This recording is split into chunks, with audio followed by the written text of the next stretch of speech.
Kelly, the Saturday edition, our Fletch and Sav substitute. Rob Palmer. Hello. And Connor Kelly. Hello. Rob Canavan. This week we're going to discuss our least favourite things in football, but we can't use tabloid reporting, which would we'd all go for it. Like. A home run of all three. So this is actually a really good topic. This is really sort of outside the box because, like I say, the first thing I would have gone for was tabloid reporting, which is awful. The destruction of language, etc. So Palmer, it's your topic, so we'll come to you first. What is your least favourite thing outside of tabloid reporting? My least favourite thing outside tabloid reporting in football is the whole idea of players who play in positions but don't have a number that corresponds with that position. Ooh. So, for example, I think the thing that sparked this idea in my head was me and Adam were talking about Kike Sola going to Middlesbrough in the WhatsApp group and how shit a footballer he is, because he is a shit footballer. He's awful. And we brought up you don't think Kike on, no? No, I don't think Kike on, no. But considering he's 29 and he's been shit his entire career, I don't think he's going to get any better. Kike on.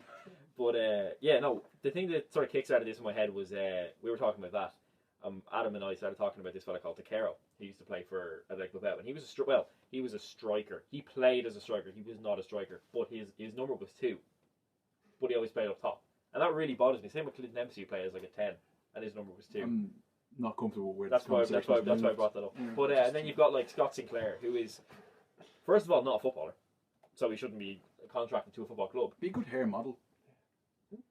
Yeah, fair enough. The Barnet evolves. It does evolve, unlike his footballing ability, which is declined. Devolves. But he's always played as a winger. Well, winger. Wide forward. Whatever. But his number is 9. Same with Jay Rodriguez. Wide forward, his number is 9. Mm. Yeah, I think he was central at Burnley, though. So I suppose we could let him away with that. But either way, he was playing wide when he got injured, and he was playing wide. He's been playing wide basically all the time I've watched him, and he's been number 9, which drives me mad. You know what I mean? Or you get like remember Andre Santos, who played for Arsenal, that really bad left back.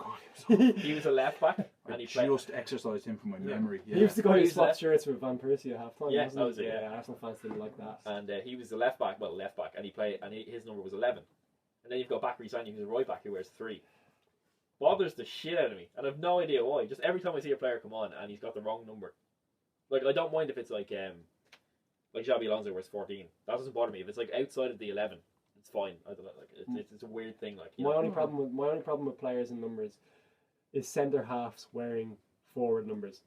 The prime example, William Gallas, when he went to Arsenal, wore the number 10. What a dickhead! Yeah. Like he had his choice. There was like the number 4 because Vieira just left, so there was number 4, there was number 6. 4 is a strictly defensive midfield number. I would not have that at any other position. It's more 6. At international. 6 is your base in some some countries. I don't know why, but I always remember Owen Henry's. Yeah. At some international teams, though, 4 is a centre half number. This is weird because for England. Yeah, I should say it's probably my English. It's the English sort of way of that number. But for Ireland, 4 is a centre half. Because I remember. Really? Kenny Cunningham used to wear 4. Yeah, bringing up that figure. Another person exercise out of your brain. Vieira, Sagna, Kenny Cunningham. Yeah, this is really no. Real drop in quality. Another Cala Buller who's played for Chelsea. Do you remember? He wore number 9. He wore number 9. Probably the worst player I think I've ever seen. One of the worst defenders I've ever seen in the Premier League. Who was Gary Doherty? I'm sorry, Gary Doherty is the worst player I've ever seen. In the was he a fullback who played for Chelsea and he got sent off for attempting to kill Messi? That was a Sayed Del Horno. That's him. What name? He was good though. He was good for like a year and then he went shit. He was he in Spain's Euro winning squad?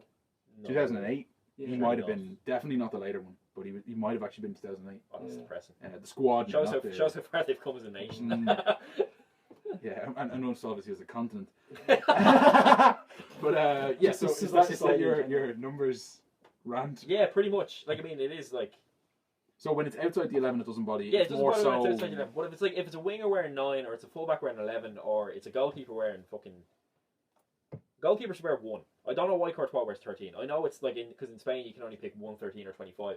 Yeah. Oh, really? Yeah, it's weird. Yeah. But when you're a goalkeeper, so that's because footballers are inherently superstitious.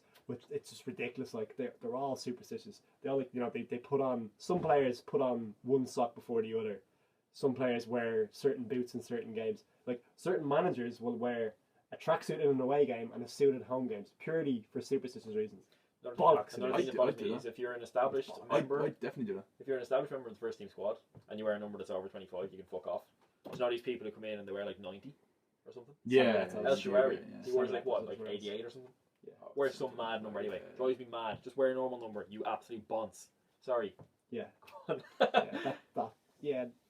what that's the general point. Footballers are ridiculous superstitious, and I just don't get it. It's ridiculous. Your career is totally based on injuries that can happen in the most freak circumstances, right? Everything is based on fortune. You could be the best player in the world and be seen, right? It's literally all chance, and they are literally trying to cling to. It's basically why people believe in religion, Which is essentially why. I was trying to make a point. Which is essentially why the problem it's with that like they will do these routines because they believe that it protects them or that it guarantees them success. Because when you look at it, some players have everything and don't make it. Some players have absolutely nothing. We referenced Cunningham a few minutes earlier, and they make it as footballers. So I would probably subscribe to that if I were a pro footballer. In the 30 seconds you've been speaking, you've just exactly pointed out why I don't like superstitions. Really? Yeah. Because it's exactly. I'm like not religion. the superstitious. It's exactly like person, religion. But yeah. I can be a little bit superstitious. I suppose a lot of footballers are religious as well, aren't they? Yeah. I used to be a nowadays. little bit superstitious back in the day, but I just as soon as I started as soon as my feelings on like religion and stuff like that became more concrete, I just realised that it's all bullshit.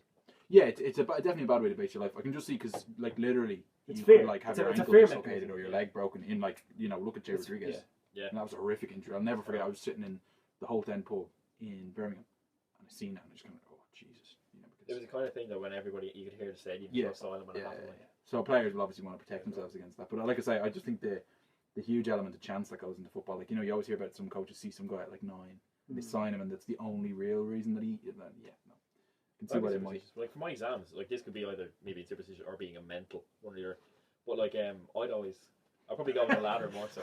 But when I was sitting down for my exams, I put like the book that you write in. I put that down on like the right hand side, and then I put my red pen on the very left hand side of the table, and then my black pen there, and then I put my water in the very corner of the table, and that will get me in position for exam. Yeah, Adam, I know.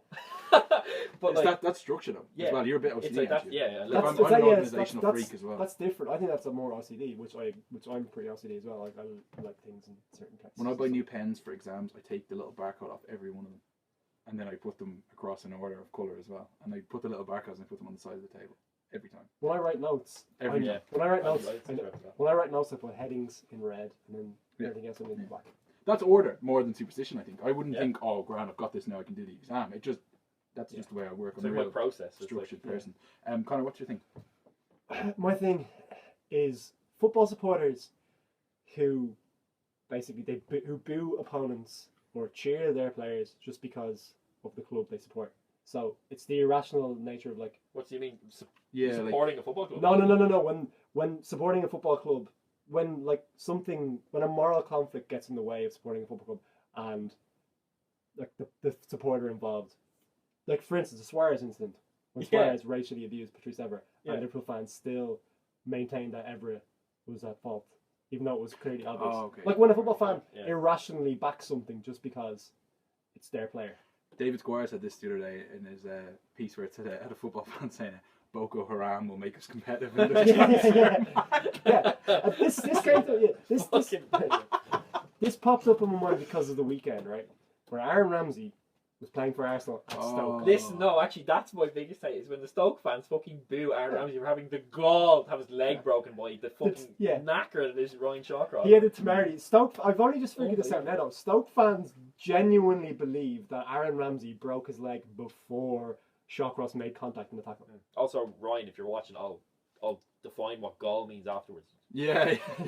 Rest. So, Um, see, they put up, like, this has gone around on social media, they put up a picture of the incident and they're like, oh, well, Ramsey's foot is planted in the ground, so that's where the leg break happens. Not when Ryan makes a tackle. It's like, he wants to tackle again. Touched him. His leg wouldn't But be it'd be broken. fine. what's the distinction? I don't understand. He still broke his leg on the ground. You should be a little bit like. Yeah. Usually, you'll see that if something happens, like fans would applaud him off. But this is that is genuinely the weirdest case. Like They've done it for 6 years, so they booed him every single year. the other case that's weird as well is Sterling getting Sterling- booed by that was the other Liverpool one that fans around the world. He got you know? booed at Lansdowne Road by Irish He got supporting, booed in Australia as well. yeah, by Liverpool supporting Irish fans. That was a dark day for Irish football. Yeah, that was one of the most one of the most embarrassing moments I've ever had as an Irish Such football a fan. strange thing to do. Yeah.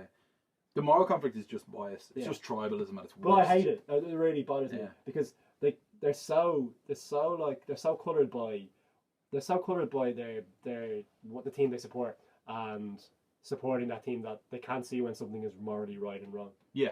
That bothers me. It's okay to not agree with one of your players. It's okay to think It was that. the same with I wish Chelsea they'd fans done and John something Terry. morally more upright. The same with Chelsea fans It's and not John like Terry. the staff. We're not going to come to your house and fucking steal you or something. No. Yeah. No. Woodward might be working on that.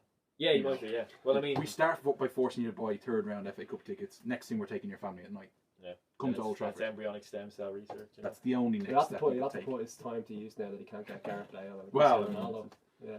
Can't get both at once, you know. Well, that was the intention. They probably finalised the Arturo Vidal deal. You know, it's only been going on since No, before it's World Cup me. 2014. See, they pretend that you see most Man United fans probably aren't aware of football outside of England, so they pretend that he never joined Bayern Munich. He's still at Juventus. Just waiting. He's at the airport. You see, they don't need him now. If But that's your least favorite thing. So about football, morally, more dubious moral compasses Yeah. abound. Football fans, yes. what's your least favorite thing My about it? least favorite thing is the lack of probably lack of intelligent discussion about football on television. You can kind of get it sometimes on radio, although they tend to let fans ring in, which is just a big no-no in my opinion. I just don't think it should be allowed to be done. They should screen you first, ask you a couple of general questions, you know what I mean? But you don't get people go into detail about stuff, and then you'll read something that they've written, or you'll see something and you're really smart. Why didn't you say that? And then it constantly comes up with my family, and my family will say, "Oh, it's not interesting. Like some people just watch football to relax." It's something. Yeah, it's not like like arithmetic or something. Like just to go into detail, just to explain he's here because this is happening. You know, but this is why people think MNF, and not that they think it is. MNF is so revelatory that it's so brilliant. It's like they only have an hour to do it. It's not as if it takes days to cover. Yeah. Just a bit more nuance, a bit more intelligence to go into something and go like.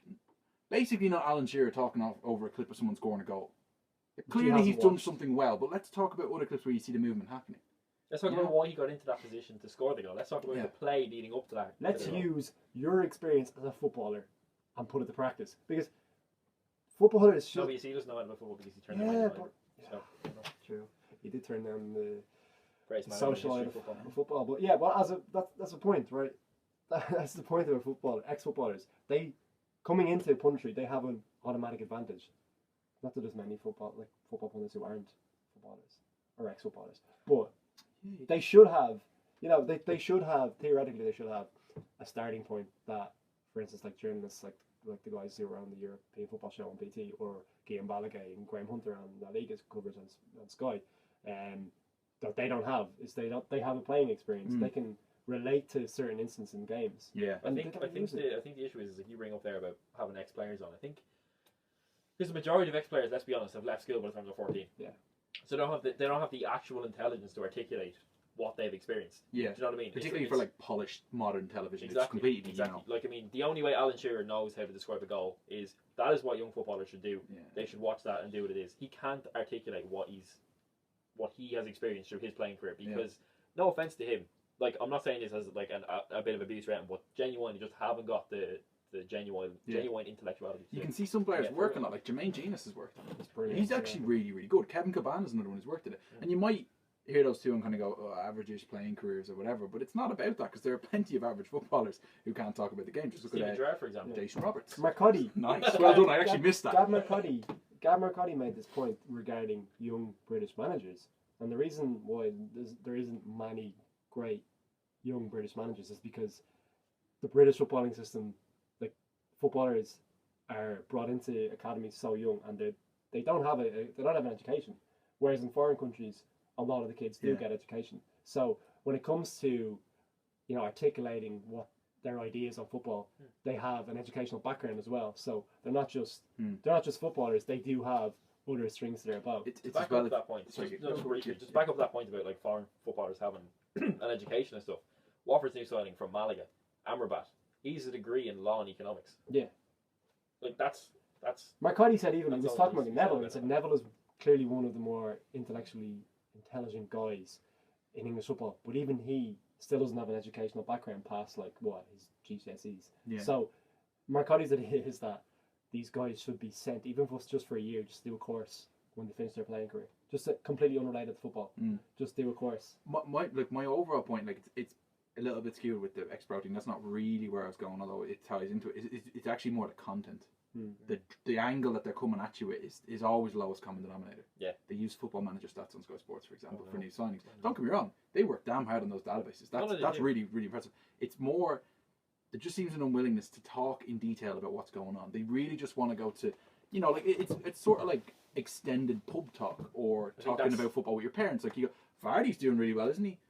How do you think he's doing that? Well, he scores goals, but like, you know. I think that's the point, though. That's what annoys me. I think it's like, because football is essentially, like, football is the poor man's sport. There's no question about it. Like, it's a working class sport. Changing now, though. It is, yeah. But I think it will never not be that. Yeah. And I think the majority of people who watch football won't think like we do, or won't think like the viewers are thinking. Well, like, maybe it will the be. Like, there are maybe the continent. In But Germany, certainly, like, footballers are all super intelligent in Germany. We're looking at. I meant to make this point. We're looking at super modern Polish Germany. Ralph Rangnick tried to do thing with magnets and thing, and he got laughed off and called a nerd. That's very true. This is in the late '90s on German television, and Ralph Rangnick is now the sporting director. I think it's Red Bull Leipzig. Yeah, it is. Yeah. I think he's the coach at Red Bull. Yeah, he is. Yeah, he was doing both the Red Bull clubs in Austria and Germany. He's essentially the guy who he's the father figure to the likes of Klopp and stuff. Oh, of course, he basically turned around to the sweepers outdated and we're doing it wrong. You know, and you know from reading the books like Paul Breitner and all would urging Germany to go back and keep using the sweeper and stuff. So it's not something that's specific to England or to Ireland or whatever. That we should make that clear. I mean, you know, like in Spain for years, you used to be able to put all your money on it that they would go out with the first chance. Yeah. I mean, what was it? The Euro 2008 they beat Italy. They hadn't done it for years. So there is, all cultures go through this thing, but I just wish that basically there could be a blizzard on TV. Yeah. That's essentially what I should say, though, is that we don't watch German TV. No, and this is it. Like, you could have guys being like, you know, the equivalent of Merson. No, to be honest, I'd say there is. There will be shows on the continent like Soccer Saturday and Goals on Sunday and all that kind of stuff with Merson and all them kind of lowest common denominator people on it, because football is a working class game. And like Sky and all them are, at the end of the day, marketing companies who want everybody to buy their product. So why would you not appeal to the lowest common denominator? You know what I mean? Do you think it would work? In general, like if they were to, I'm not talking about turning around and being like, you know, like, whoa, I was expected goals are way off the chart, and I won't explain what this is. You know what I mean? Because even sometimes I look at analytics stuff and I'm really into it. And I love it. Yeah. It depends. It depends who's projecting it, who's discussing it. Like, they do put stats in and stuff on like Match of the Day, but they're all irrelevant stats. They don't really. They're trying to use the stats to back up what they're already saying, what they already think. So like Newcastle worked harder than Liverpool. If you remember this game a while ago, they show you sprints. One of the best ones is passes completed, but it's never passes completed forward or in the final third. It's always just generally. It's like, as well, one thing I found out I found a great analytics YouTube channel, which I can't remember. I think it's Messi Seconds. I have no idea. Messi Seconds is the account on Twitter anyway. He's really, really good. But assists aren't a real way to tell the quality. It's expected assists, which is now a thing. Or probably has always been a thing. I only found it, but yeah. I think you'll find ESs are like... Because the reason that he gave was that when a player plays a pass, he doesn't know if it's an assist. Yeah. Whereas if he keeps playing key passes, it's a better way of judging it, because you don't know when the ball leaves his foot. Oh, that's an assist. It's an expected... So yeah, there you go. Sorry. That's a tangent. I think it would work. I think people tend to just watch TV regardless of what's on. I definitely don't think like Soccer Saturday has its own special way. I love that works. I love it. I absolutely love it. So love it to bits. Yeah. So that does work. Is that everything done? Yeah. There you go. Those are the things we least like in football, aside from Tabloid, which is a video all of its own. Actually, it's a season of videos. And Robbie Savage, because that would be that could be an episode in itself too. William Hill Betting now put up vines where Robbie Savage talks about how a game's going to go. They did one for today. So not only does he broadcast on BT, he's also involved in the sponsorship for the TV show. He's a writer. Yeah. And he's got a book. Anyway, multi-encompassing person. Yeah, leave your comments in the section below. What's your least favorite thing? Leave out the tabloid stuff, because like I say, we could go on and on and on about that. Subscribe to Final Third TV on YouTube. Follow us on Twitter at @the_final_third. And thanks for watching.